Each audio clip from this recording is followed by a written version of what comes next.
Super star గారు వచ్చారా? రాలేదు. అయితే మనం కరెక్ట్ టైంకి వచ్చాం. వెళ్ళి మన విషయం చెప్పరా పో. అయ్యగారు వచ్చారు. అయ్యగారు వాడేవాడు? ధర్మరాజు అయ్యగారు జీబులో కూర్చున్నారు. ఓ చక్రవడ్డీ గారా, ఏమిటి విషయం? మీరు ఎవరైనా రిక్వెస్ట్ చేస్తే అశోక్ కుమార్ గురించి 2 ముక్కలు మాట్లాడతారు. సూపర్ స్టార్ ఎంత పుణ్యం చేసుకున్నాడు. కానీ ఒక కండిషన్, మా అయ్యగారిని అశోక్ కుమార్ గారు పక్కనే కూర్చోబెట్టాలి. పక్కనే కూర్చోబెట్టడానికి ఒళ్ళోనే కూర్చోబెడదాం. పోరాడి గారి చిచి మన పర్వంతమైంది. ఏమిరా మీలాంటి విధవల్ని స్టేజ్ మీద కూర్చోబెట్టరాట. బండిదీరా తీది పోనీ, ఇక్కడ ఉంటే నా పరువు పోద్ది. ఏమండి, నేను మిమ్మల్ని ఒక మాట అడగనా? మీరు సూపర్ స్టార్ చిన్నప్పటి నుండి నిజంగా స్నేహితులేనా?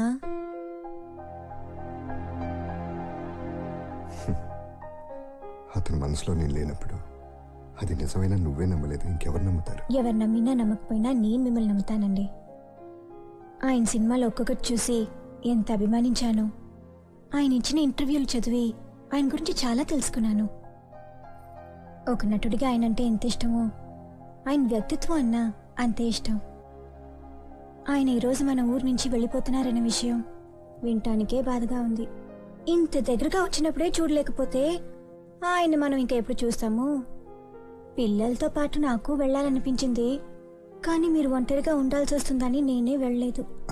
అంటే మిమ్మల్ని స్కూల్ ఫంక్షన్కి తీసుకెళ్లి దూరం నుంచైనా అని చూద్దాం అనుకున్నాను, కానీ ఈ ఊరు జనం మిమ్మల్ని చూసి ఎగతాళి చేస్తారని ఆగిపోయాను. నీకు అక్కడికి వెళ్ళాలనుందా? వెళ్ళి చీర మార్చుకు వెళ్దాం. నిజంగానా? నీ ఒక్కసైనా తీరుస్తాను. దేవుడా, ఫోన్ వచ్చింది. సూపర్ స్టార్ గెస్ట్ హౌస్ నుంచి బయలుదేరారట. ఎవరు అడ్డంగా నిలబడకూడదు, ఆయన్ని తాకడాలు ఏవి చేయకూడదు, ఫోటోలు కావాలి, ఆటోగ్రాఫ్లు కావాలి అని ఎవరు ఏవి అడగకూడదు. అలా అడిగితే మీకు మన స్కూల్ కి చెడ్డ పేరు వస్తుంది. అర్థమైందా? ఓ జీసస్. అరే ఎక్కడికి వెళ్ళిపోయారు సార్ మీరు? ఇంత లేట్ గా వచ్చారేంటి? ఇక్కడ హీరో వస్తున్నాడు కదా, అతని కోసం బొకే తేవడానికి వెళ్ళాను. అతను కోపిస్తైనా మాట నచ్చకపోయినా మన ఊరు వచ్చాడు కదా, అందుకోసం ఈ బొకే ఇస్తే అతనికి మర్యాద ఉంటుంది. Correct sir. సార్ ఇక్కడ ఉన్న వాళ్ళు మీరే అందంగా ఉన్నారు సార్. కొంచెం మేకప్ టచ్ ఇస్తే అదిరిపోతారు సార్. ఇక్కడ మేకప్ రూమ్ ఎక్కడ ఉంది? భలేవారు సార్, అక్కడ మేకప్ రూమ్ ఉంది, పెద్ద అద్దం ఉంది. రండి, నేను చూపిస్తా.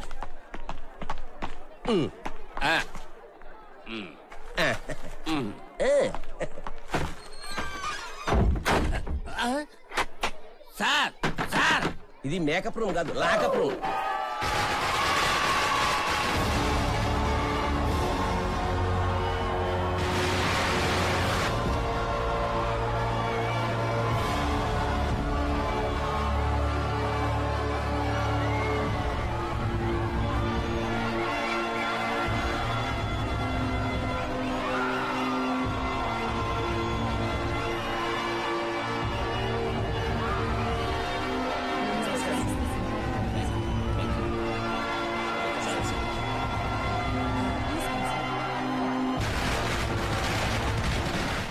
ఇక్కడ జరిగేది చూస్తుంటే ఇది కలో నిజమో అర్థం కావట్లేదు. సిరిసిల్ల అనే చిన్న ఊళ్ళోని ఒక సామాన్యమైన స్కూల్ కి మన సూపర్ స్టార్ వచ్చారు. ఇక్కడ ఉన్న వారి కళ్ళల్లో అంత గొప్ప నటుడిని చూడగానే ఆయన నటించిన పాత్రలన్నీ ప్రాణం పోసుకొచ్చినట్టున్నాయి. ఆయన మాట, ఆయన నడక, ఆఖరికి ఆయన మౌనం కూడా మనల్ని ఆశ్చర్యంలో ముంచేస్తుంది. ఇవన్నీ రచయితలు, దర్శకులు కల్పించినవే. ఈ క్రెడిట్ అంతా వారిదే అని ఆయన వినయంగా అన్నా, తనలో ఉండే టాలెంట్ ని చూపించేది ఆయనే కదా. దేశ విదేశాల్లో ఆయన పొందిన పురస్కారాలు, బహుమతులే దానికి సాక్షి. ప్రతి తెలుగువాడి హృదయంలోనూ శాశ్వతమైన స్థానాన్ని సంపాదించిన మన ప్రియతమ సూపర్ స్టార్ ని మాట్లాడవలసిందిగా సవినయంగా ఆహ్వానిస్తున్నారు.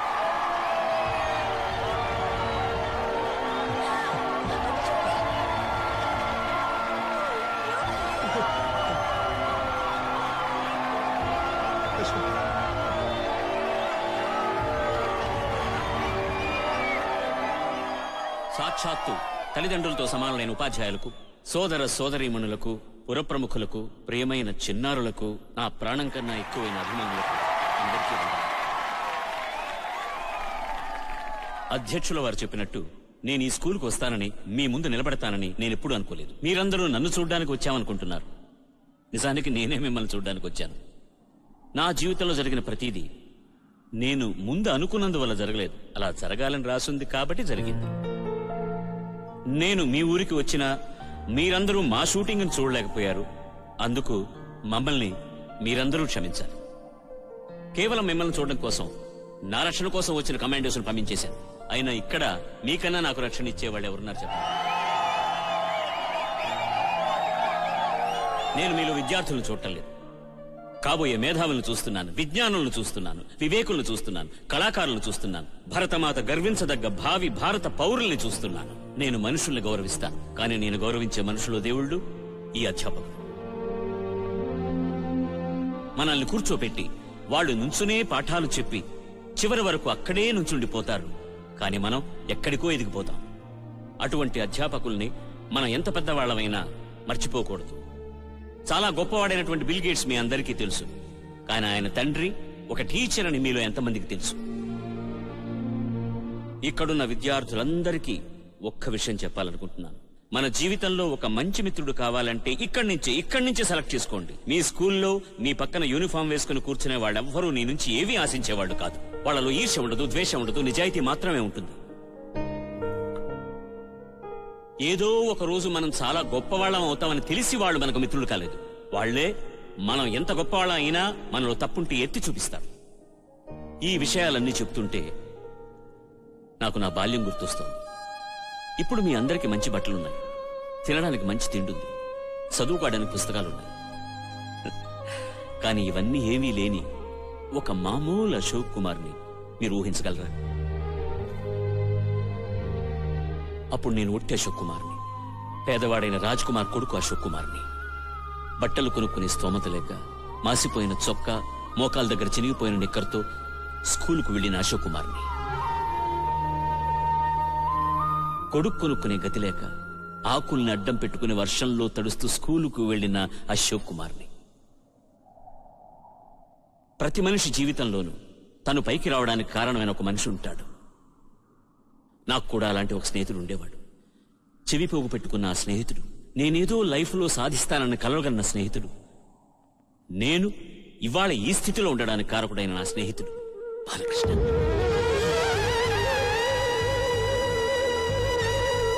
నా ప్రాణానికి ప్రాణం బాలు.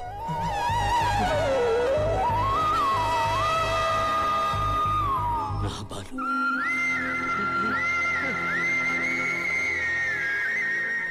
మధ్యాహ్నం లంచ్ టైంలో తిండి లేక కేవలం నీళ్లు మాత్రమే తాగేవాడిని.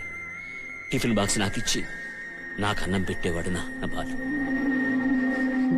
వాళ్ల నాన్నగారు వాడికి ఇచ్చిన డబ్బుతో మేము టూరింగ్ టాకీస్లో నేల టికెట్ కొనుక్కుని ఎన్నో సినిమాలు చూసేవాళ్ళం.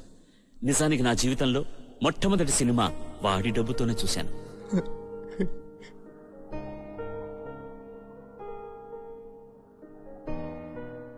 నాకెంతో ఇష్టమైన జీళ్లు వాడే కొనిపెట్టేవాడు. తనకన్నా నా గురించే వాడు ఎప్పుడూ ఆలోచించేవాడు. నేను ఎంతో ఉన్నత స్థాయికి ఎదగడానికి వాడు అనుక్షణం కష్టపడేవాడు. వాళ్ళ నాన్న లేనప్పుడు నన్ను వాడు షాప్కి తీసుకెళ్లి నాకు హెయిర్ కట్ చేసి నన్ను అందంగా తయారు చేసేవాడు.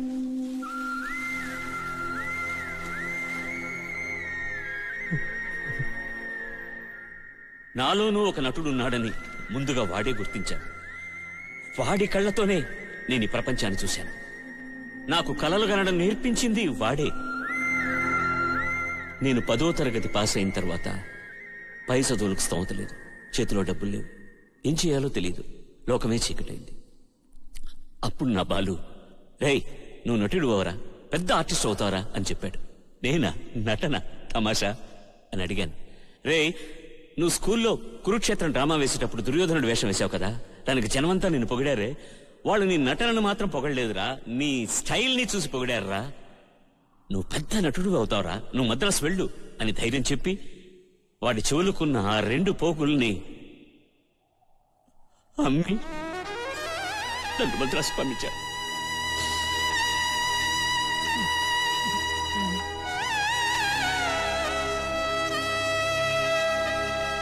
నేను ఈ రుణాన్ని ఎప్పుడు ఎలా తీర్చుకోగలను అని వాడిని అడిగాను. అప్పుడు వాడు చెప్పింది ఇప్పటికీ నాకు జ్ఞాపకం ఉంది. నువ్వు నాకు తిరిగి ఇవ్వాల్సిందేమీ లేదు అశోక్, కానీ నువ్వు గొప్పవాడవై ఇచ్చే స్థాయిలో నువ్వుండి ఎవరైనా నీ సహాయం కోరి వచ్చినప్పుడు నన్ను గుర్తుంచుకో, అది చాలు అన్నాడు.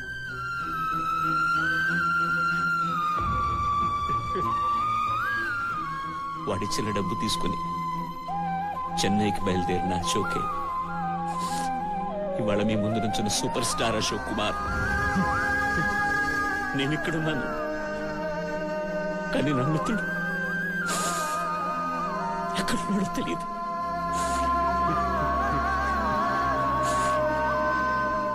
ఎక్కడున్నాడో తెలియదు.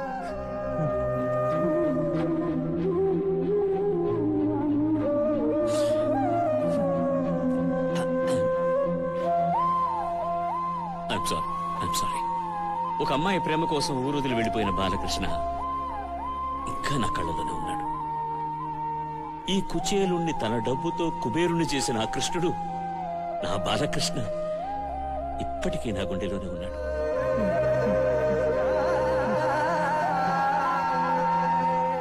మిత్రమా, నీ మిత్రుడు ఈరోజు ఇంతటి స్థాయిలో ఉన్నప్పుడు నా పక్కన నువ్వు లేవే అన్న బాధ ప్రతి నిమిషం నన్ను తెలుస్తూనే ఉంటుంది. పెద్దవాళ్ళు మాతా పిత గురువు దైవం అంటారు. అందులో ఎందుకు మిత్రులను వదిలేశారో నాకు తెలియదు. నా వరకు నాకు మాతా పిత గురువు, తర్వాత మిత్రుడు, ఆ తర్వాతే దైవం.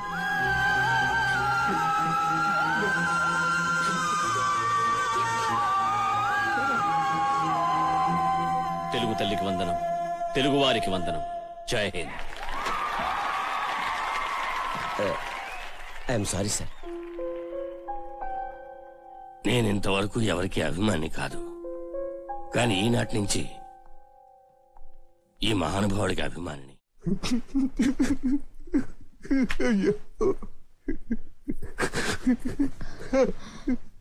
ఏమండి, ఏంటిది? వాడు నవ్వుతున్నప్పుడు చూశాను, కోపంగా ఉన్నప్పుడు చూశాను, కానీ ఏడవటం ఎప్పుడు చూడలేదు. ఎంతో ఆకలిగా ఉన్నా వాడెప్పుడూ ఏడవలేదు. కానీ ఈ స్నేహితుడి కోసం ఏడ్చాడు. భోజనం పెట్టిన దగ్గర నుండి చెవి పోగులు అమ్మిన విషయం వరకు అన్నీ గుర్తుంచుకుని మరీ చెప్పారు. కానీ ఇవేవి మీరు నాకు చెప్పలేదే. వాడు నాకు తెలుసని చెప్పినందుకే నన్ను ఈ స్థితికి తీసుకొచ్చారు. ఒకవేళ చెప్పుంటే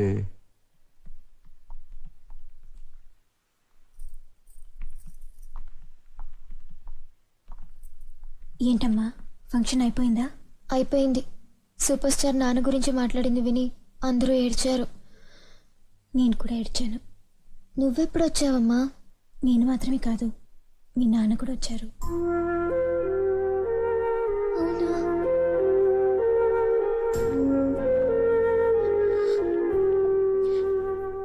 నాన్న, మమ్మల్ని క్షమించండి నాన్న.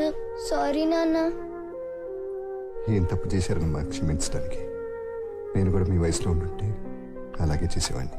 నన్ను అర్థం చేసుకోకుండా చాలా బాధ పెట్టాం నాన్న. ఊరుకో నాన్న, నువ్వు అక్కడికి వచ్చి కూడా సూపర్ స్టార్ని కలవకుండా ఎందుకు వచ్చేసావు? అక్కడ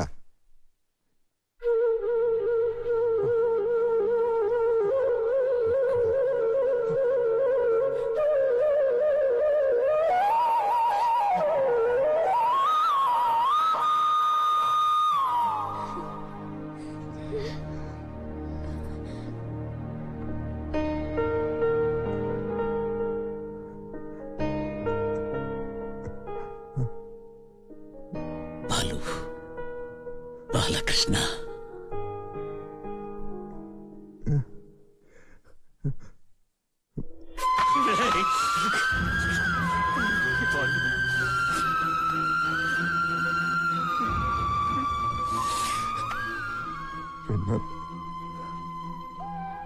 ఒక మూల నిలబడి మాట్లాడినంత విన్నా. మూల నిలబడా? ఒక మనిషి గొప్పవాడైతే అన్ని మర్చిపోతాడంటారు, కానీ నువ్వు అన్ని గుర్తుంచుకున్నావు. అందుకనే ఆ స్థాయిలో ఉన్నావు అశోక్. నువ్వెక్కడున్నావో తెలుసుకోవడం నాకు కష్టం, కానీ నేనెక్కడున్నానో తెలుసుకోవడం నీకు కష్టం అట్రా. నీకోసం ఎక్కడెక్కడో వెతికాను. నువ్వు తలుచుకుంటే నా దగ్గరకు వచ్చేవాడివి. ఏరా, ఒక్కసారి కూడా నన్ను చూడాలనిపించలేదురా? నీకు తెలుసు కదా, శ్రీదేవిని ప్రేమించిన తర్వాత ఊరు వదిలి వెళ్ళిపోవాల్సి వచ్చింది. ఆ తర్వాత నా కాళ్ళ మీద నిలబడాల్సిన పరిస్థితి వచ్చింది. కళ్ళు మూసి తెచ్చే లోపల ఎన్నో ఇల్లు గడిచిపోయాయి. ఇంతలోగా నువ్వు ఎక్కడికో వెళ్ళిపోయావు. ఈ పరిస్థితుల్లో నీ దగ్గరికి వచ్చి ఏం మాట్లాడను. మొదట్లో నిన్ను చూడాలని ఆశగా ఉండేది, కానీ నీ ఎదుగుదల చూసి నీ దగ్గర రావడానికి భయం వేసింది. ఏదో తెలియనొక పెరుగు నా దగ్గర. పోరా.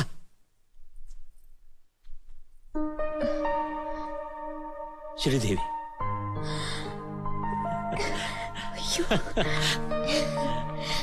నా మిత్రుడు బాలు పిల్లలు. So sweet. మీ పేర్లేంట్రా? శోభ, గీత, అశోక్ కుమార్. అంకుల్, మీతో ఒక ఫోటో తీయించుకోవచ్చా? ఫోటోనా? ఇక్కడి నుంచి మీరందరూ నాతోనే ఉంటారు. వద్దు. ఏంట్రా, ఉన్న ఊరు కన్నా గొప్ప ఊరు ఏది లేదని నాకు తెలుసు, కానీ నీకన్నా నాకు సొంత వాళ్ళు ఎవరు లేరురా. ముందు నేను వెళ్తాను, నీకోసం అన్ని రెడీ చేసి వస్తాను. ఏంట్రా ఆలోచిస్తున్నావు? నా గురించి నీకు తెలుసు కదా. నేను ఒక్కసారి చెప్తే రా.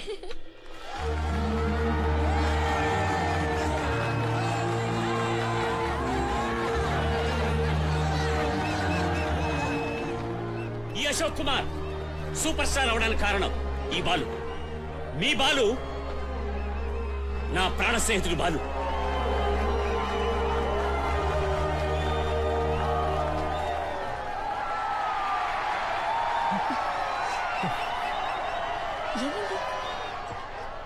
నా ఫోటో కోరిక తీరకుండా ఆయన వెళ్ళిపోతున్నారు సార్.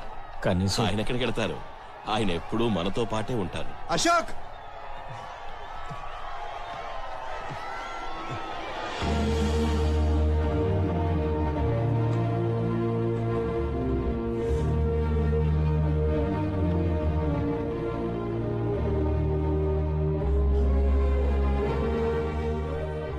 మంచి మిత్రులు